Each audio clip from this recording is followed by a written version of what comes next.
আসসালামু আলাইকুম এভরিওয়ান, আশা করি সবাই ভালো আছেন। আলহামদুলিল্লাহ আমিও অনেক ভালো আছি।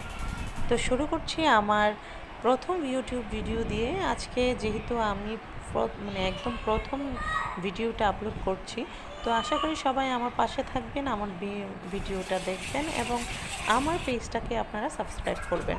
তো শুরু করছি। আমার এই যে একটা রাজহাঁস দেখছেন, সেটা একটা প্রায় 3 কেজি ওজনের একটা হাঁস ছিল।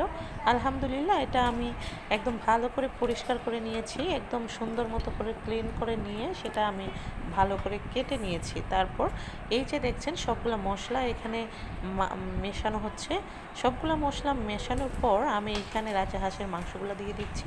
সেটা আমি আস্তে আস্তে আস্তে আস্তে হাত দিয়ে সুন্দর মতো, সরি হাত না, আমি এখানে একটা খুন্তি নিয়েছি, যেটা যাই হোক, এটা নিয়ে আমি অনেক ভালোভাবে এটাকে মাখিয়ে নিলাম।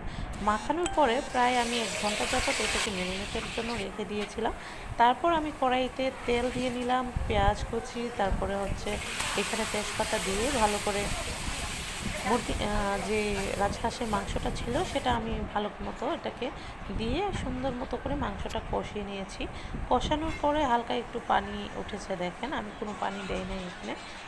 তারপরে তারপরে